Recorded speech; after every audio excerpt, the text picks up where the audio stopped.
Good morning. I'm talking about these topics mentioned by the chairman. So the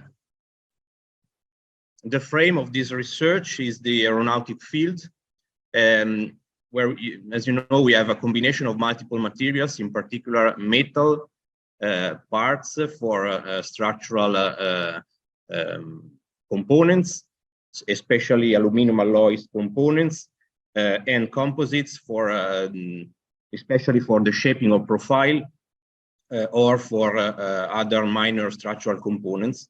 Of course, we also have some other complicated and complex structures like honeycombs and sandwich panels. And in general, we have different methods for joining these materials, including mechanical joints like rivets or adhesive means. And in both cases, we need to respect very stringent normative requirements, standard requirements that are related to the materials that must be qualified for aeronautic field, the testing methods, and also the fabrication process for aeronautic field that must be also qualified before. So the aim of this research is to provide some new design concept for the next generation aircraft that will be addressed to increase the environmental sustainability. And this sustainability is applied to flight operations, including, of course, reduction of emissions and optimization of weight. That means innovative structures. Also dedicated to the production phase by the shortening of the manufacturing chain and again, introduction of coupled technologies, merged technologies with innovative design solutions.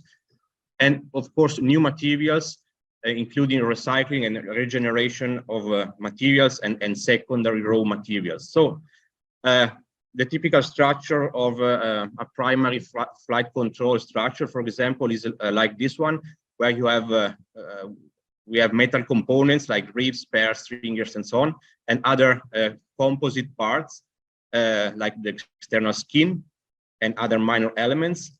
I mentioned the riveting means to join the material. So rivets have some problems. First of all, the weight on a traditional medium-sized aircraft for passengers, we have about 100,000 rivets. That means about 120 kilograms only for the rivets. That is a lot.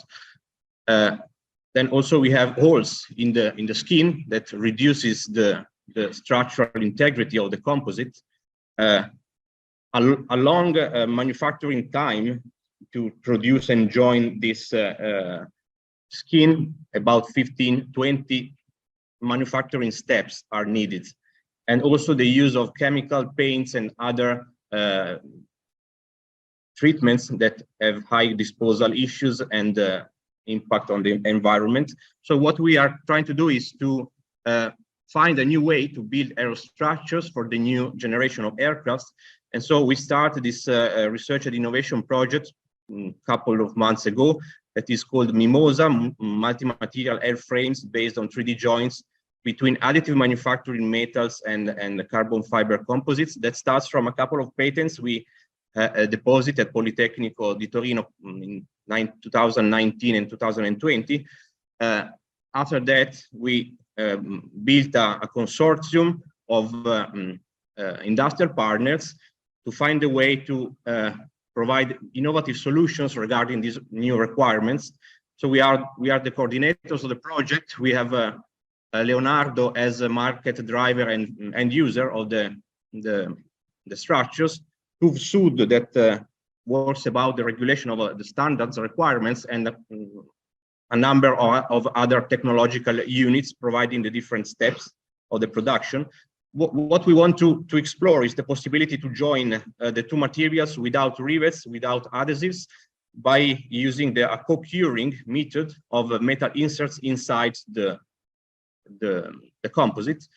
So the metal parts are fabricated through additive manufacturing processes, including shape complexity on the surface with the building of small three-dimensional anchors on the surface that are able to grip and to mechanical constrain the fibers of the carbon fibers of the composites, and so to provide an engagement without external mechanical parts.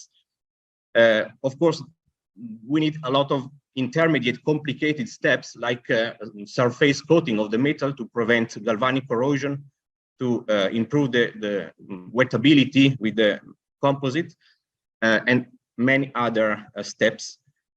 What we have here is just a very preliminary investigation about the global behavior of this kind of joint, where we have some numerical modeling based on a couple of strategies. Letter A is based on the real geometry of the joint, so 2 volumes only. The letter B is referred to another strategy with an intermediate volume composed by a weighted mixing of properties of anchors and the composite material. Another solution is a homogenization approach. We have used for this preliminary study some material properties measured directly by experiments. On the lower part of the slide, you see a module that is corresponding to one of these anchors. In this case, is a cubic anchor. That means that we can use a modular approach by studying just one module and to, of course, repeat the effect on the whole surface. Of course, the topics of interest are, first of all, the number, the shape, density, the orientation of these anchors, which one is better to provide the best strength of the joint. Then also the transition, the local transition of stress, strain, and the mode of force transition between the metal part and the carbon fiber, and of course the failure modes of the joint. So very preliminary experimental investigations that just to understand how much is, so the amount of force that can be transferred. So we built the metal part with additive manufacturing process on a rainy show machine.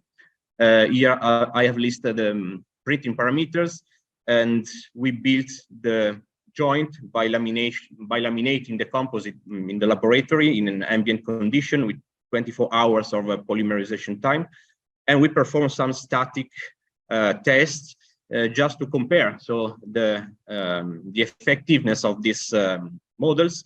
So out of 5 samples, we get some repeatability, first of all, of the mechanical response in static conditions.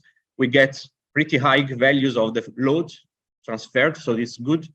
And also our models are calibrated, are well tuned on the experimental results. So this is just a focus on the very first preliminary investigation. We are starting the project right now, and so we will expect in the next month other results. So this is my references. If you have questions, we don't have time now, but I'm open, of course, to reply to your eventual answers. Thank you.